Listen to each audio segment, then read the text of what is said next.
He has some of the most unprofessional breakdowns of mixed martial arts fights of anybody in the space. And he happens to be main eventing this weekend's UFC Fight Night card. It's yourself against, of course, Edson Barboza. Should be a phenomenal fight. Now, I mentioned that, and if people don't know what I'm talking about, they should definitely check out your YouTube channel. How did you come up with this idea to start doing unprofessional breakdowns? So, when you're a professional fighter, the only thing people want to talk to you about is fighting. And in my close circles, we never really talk about fighting. Like my real friends, we always talk about like pop culture and regular life.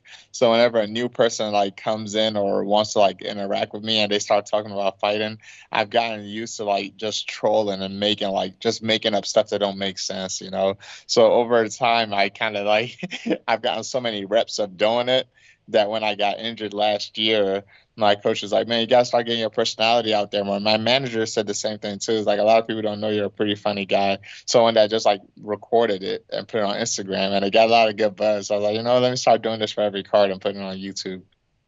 Well, I really like it. And I'm the same way. With my friends, we just talk about music and movies and TV. We're not really talking much about the fights. I mean, of course, the people that I cover the sport with, we're usually talking about what's going on in the world of MMA. But my friends that I grew up with, not really talking much about combat sports. So what do you and your friends mostly talk about? Like new albums that came No, out? no, no, nerdy stuff, freaking anime, and, and like a little bit of pop culture stuff, like my girlfriends and stuff like that. Like, but things that the worlds of World Star and anime. What anime are you into? I mean, my son just crushes anime all day. Like all he does is watch One Piece, Man, and he's trying to catch up on that. Like, what do you watch? the list is too long to mention. But right now, the biggest one is probably Jujutsu Kaisen, just because the manga is at a really good place and the anime is at a really good place too. But it's to the point now, like most animes that I watch, I get like I'm not patient enough to actually wait for the episodes to come out, so I just start reading the mangas. Do you watch a lot of fights? Like, do you spend your Saturday nights watching the UFC? Not as much as I used to be honest with you. Like I think I watch almost. It's rare for me to skip a whole card, but I don't watch as much fights as I used to. I feel like nowadays I have to find ways to decompress. Sometimes my life is like a little bit too much fighting, you know. So I have to find ways to distract myself. So if it's a fight that I'm like, okay, I don't need to watch this, I can skip this, I'll skip it. Are you mostly focusing on fights in your own division when you do watch? No, no. So that's exact opposite because you drive yourself crazy. You never know what the heck is coming next. I watch fun fights and fights like people that I'm a fan of, and sometimes that is in my weight class. If it's somebody that I really like watching their style, I'll watch that too. So it's been a minute since we've seen you, almost a year. From what I understand, you had herniated discs that's been keeping you out. So what's the recovery for that been like? Yeah, it was. They initially told me it was going to be 6 months. You know, so I tried to expedite it as much as I could. I got a little bit too. I got hard headed a few times, and I'll be in practice, and I'll just feel a pop, and everything will lock up, and I'll be back to square one. You know, so but it's all good now. But knock on wood, we haven't had any incidents in a long time. Last I think I spoke to you was after your fight, or actually, I believe it was after your fight with Gabriel Benitez, and you talked to me about the importance of how this is, much bigger to you and your family than you just fighting. You have a lot of family that's still in Nigeria, from what I understand, and unless that's changed since we last spoke. But I know that a lot of what you do is to raise money to help bring family members over. So I'm wondering how that's gone over the last, I guess, 4 years since we've last spoken about that. Yeah, there's actually they're having a meeting next week. Yeah, they're having a meeting next week for visas, you know, so fingers crossed. Hopefully that goes really well. So how many family members would be able to come in if that was the case? If this goes through, it'll be three. You know, I had two of my brothers pass away, so I kind of that I always look at that as one of my biggest failures in life, that I wasn't able to accomplish that. But if this goes through, I should be able to get three of them over here. That happened quite some time ago, if I recall. Can you walk me through exactly what happened with your two brothers that unfortunately did pass No away? way, my friend. What did you say? No way. No. Okay, sorry. Well, I didn't realize that was kind of personal. But It's again, all good. I'm sorry to hear that you experienced that and your family's experienced that. So how many family members, at least immediate family, do you still have in Nigeria that you're hoping to bring over? Yeah, so right now the biggest thing is like my big sister and her kids is what I'm really focused on right now. And how many family members do you have that have been able to get stateside? We've actually had quite a few because as you guys know, I come from a polygamous family. It's just not none that are like my mom's kids. It's like most of like my other mother's kids, but they're all over the country. Like some of them are in Texas, some of them was able to go to the UK. But my mom's kids is who I was trying to focus on to get over here. And right now it's really my big sister and her kids that's left there. Is polygamy a common thing? I guess from the part of Uh, Nigeria that you are. more for like Muslims, but that was like back in the day. I don't know if it's as big as it was anymore. That's it's some old school shit.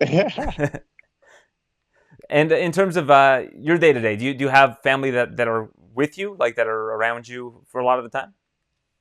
Yeah, yeah. Man. I would say my most proudest accomplishment was being able to buy a house and move my mom in there with me.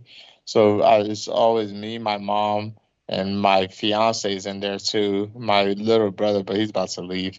But that's my circle for real. Like that's really my world. Like whenever I make these posts about making people proud and stuff like that, those are really the people that I'm referring to.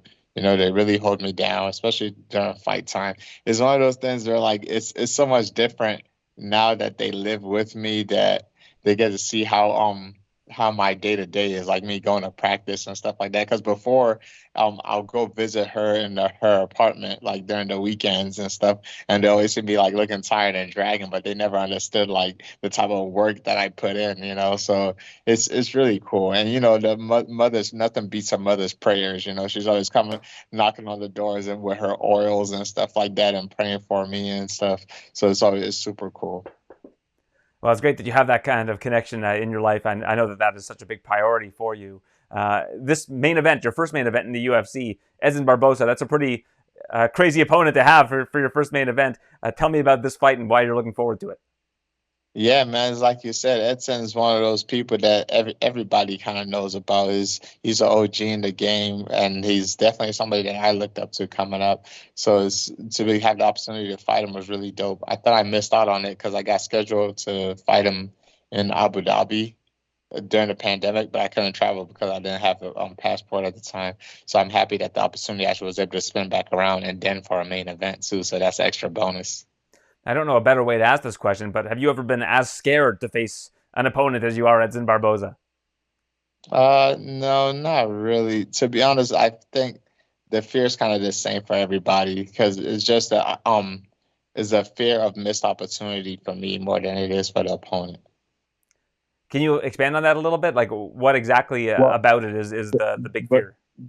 but because what comes with a win in the UFC. So it's not necessarily who the opponent is. It's just that win and lose structure is a is a bitch. And look, every single fight in the UFC is the most important fight you're ever gonna have. So my last one got me this fight. The one before that got me my last one. So you're always building up on something. So either your rank is at stake, future contracts at stake. So it's more of a fear of like missed opportunity if you don't get a W. Well, I will give myself a pat on the back for your last fight. I did predict that you would win by submission, and that it was your first submission win. I said, you know what, Oh, nice. this is some a fighter on short notice coming in. I bet you Sodiq Yusuff is looking to show off his grappling. He probably has great grappling that over the years he hasn't had the opportunity to show, and I feel like this is a good opportunity for him Nice. to do that. So, how much has your submission game grown? That was my professional breakdown, by the way, on that particular fight that ended up Nice. being Nice. correct. Has that been a big priority for you in recent years? Is working on that part of your game?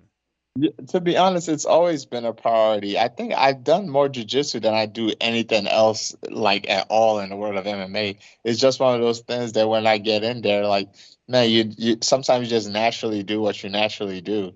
Like I was talking to my coach one time. I was like, I even talked to a sports therapist about it. It's like when I'm in a fight, sometimes the idea of grappling doesn't even click until I physically think about it. But when it comes to striking, everything's kind of like just muscle memory and just my body's taking control. You mentioned going to a sports therapist. What's been the most beneficial part of that? Like, what part of your game, and I guess some of the mental hurdles you've had to overcome as part of being a mixed martial artist, do you feel you've benefited most from going to a sports therapist? Just being more present in the moment, because I wouldn't necessarily say it's a bad thing because it got me really, really far in my career.